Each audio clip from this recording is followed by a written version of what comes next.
Xin chào tất cả các bạn, chào mừng tất cả các bạn đã quay trở lại với kênh Thùy Dung Shop. Hôm nay thì mình sẽ hướng dẫn các bạn là làm slam trong nhé.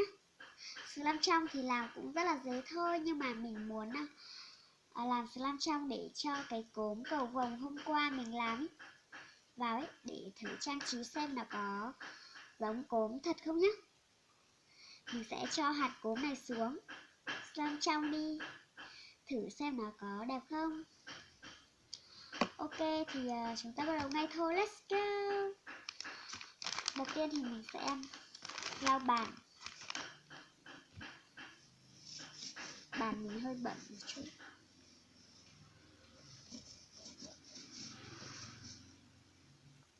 Ok, và nguyên liệu thì cũng như mọi khi thôi. Đầu tiên thì chúng ta cần có 2 chai keo. Thứ hai là đồ đựng đồ khuấy. Thứ ba là dung dịch rửa miệng. Và thêm những cái hạt trang trí này. Và thêm những lọ kim tuyến để cho slam của chúng ta đẹp hơn. Và cốm cầu vồng hôm qua mình hướng dẫn các bạn làm nữa.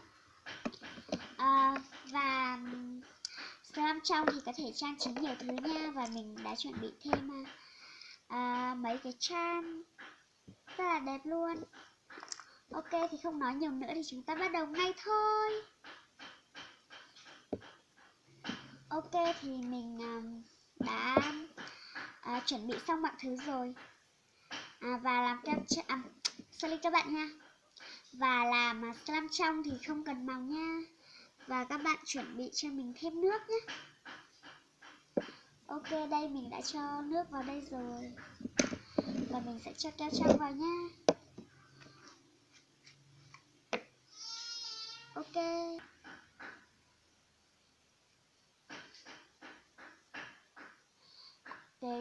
Cái vỏ keo này rất là cứng luôn. Bóp rất là khó. Và rất là đặc nha mọi người. Cái loại keo này khác cái loại keo mình dùng nha. Cái loại này vỏ cứng hơn, bóp hơi khó.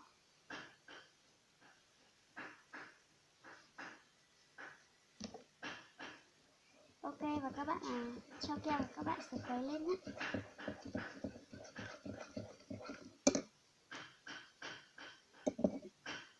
Mình sẽ múc cái nước vào đây.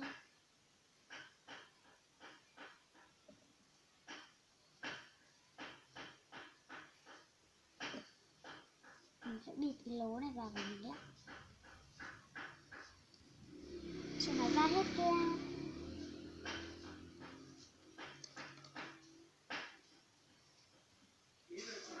Rồi ok. Mình sẽ cho một chai dưới nha. Một chai và một nửa chai. Ok, sau khi cho keo và nước thì chúng ta sẽ khuấy đều lên nhé. Và chúng ta sẽ pha dung dịch rửa miệng với nước nha.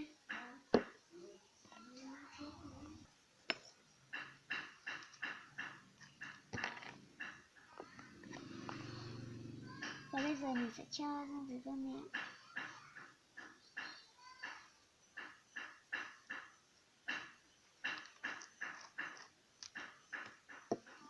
Và mình sẽ cho nước vào.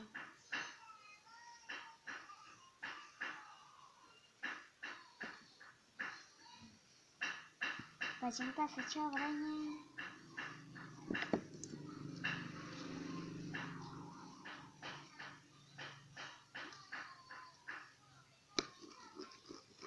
Sắp thành công rồi các bạn ơi.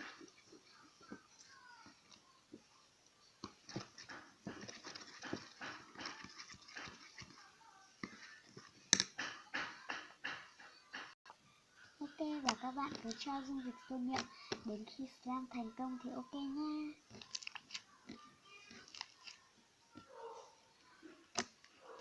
Slam của mình đã thành công rồi. Các bạn để 1-2 ngày là slam của chúng ta sẽ trong trở lại nhé.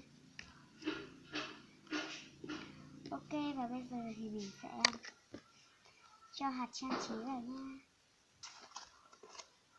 Ôi, nhầm. Đây nha, hạt trang trí của mình đây. Đấy.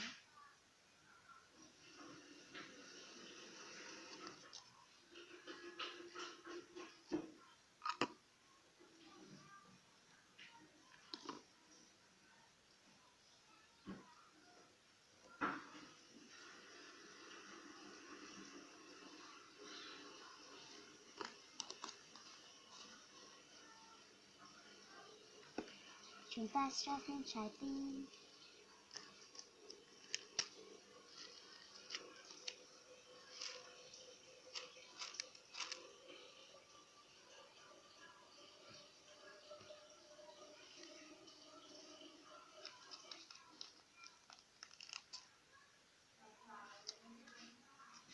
Và cho thêm cốm ngôi sao.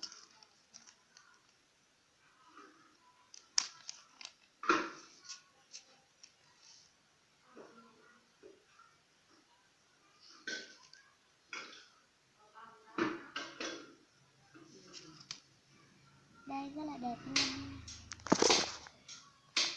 Mình sẽ cho các bạn xem. Đó, rất là đẹp luôn.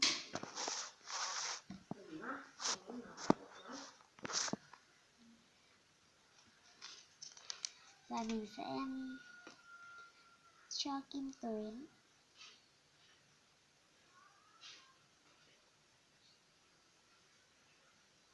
Cho slime của chúng ta thêm lấp lánh.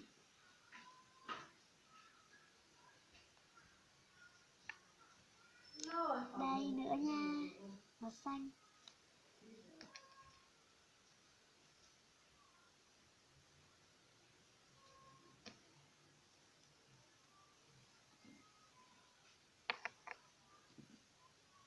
Rất là đẹp nha các bạn. Đó, rất là lấp lánh luôn. Đó. Và thêm màu này nữa nha. Lấn lộn cho nó sắc màu.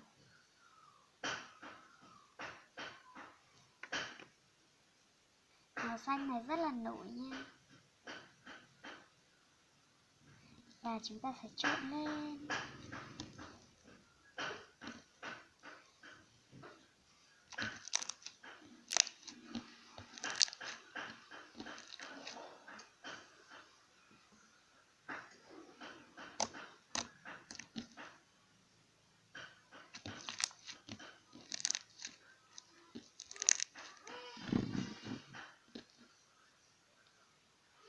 Đó, rất là đẹp luôn nhé. Các bạn phải để slime 1-2 ngày nó trong trở lại và nó sẽ đẹp hơn. Mình sẽ để khoảng 2-3 ngày nhé. Khi nào slime trong lại thì mình sẽ review cho các bạn xem.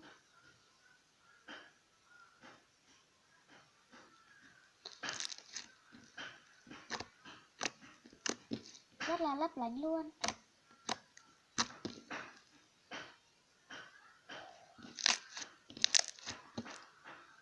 Rất là thơm.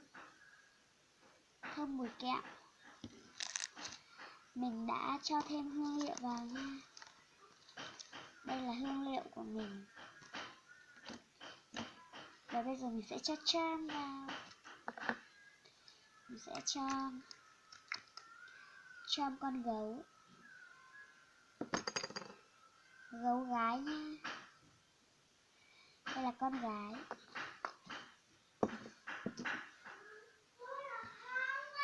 Đó, rất là đẹp luôn.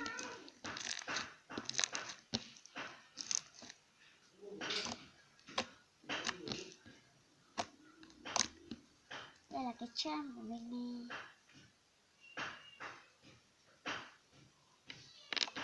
Lấy ra rất là dễ. Và bây giờ mình sẽ cất slime của mình vào trong này nhé.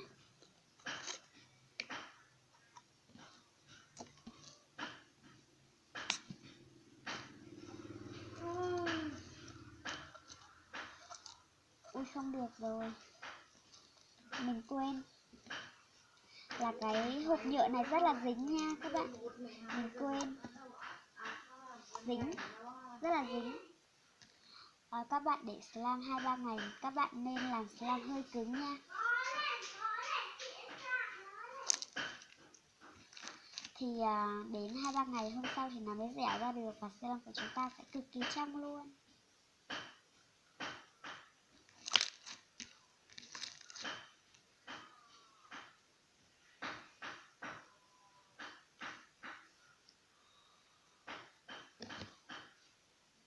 Ok, video của mình đến đây kết thúc rồi. Nếu các bạn thích video này hãy like, share, subscribe cho kênh Thùy Dung Shop nhé.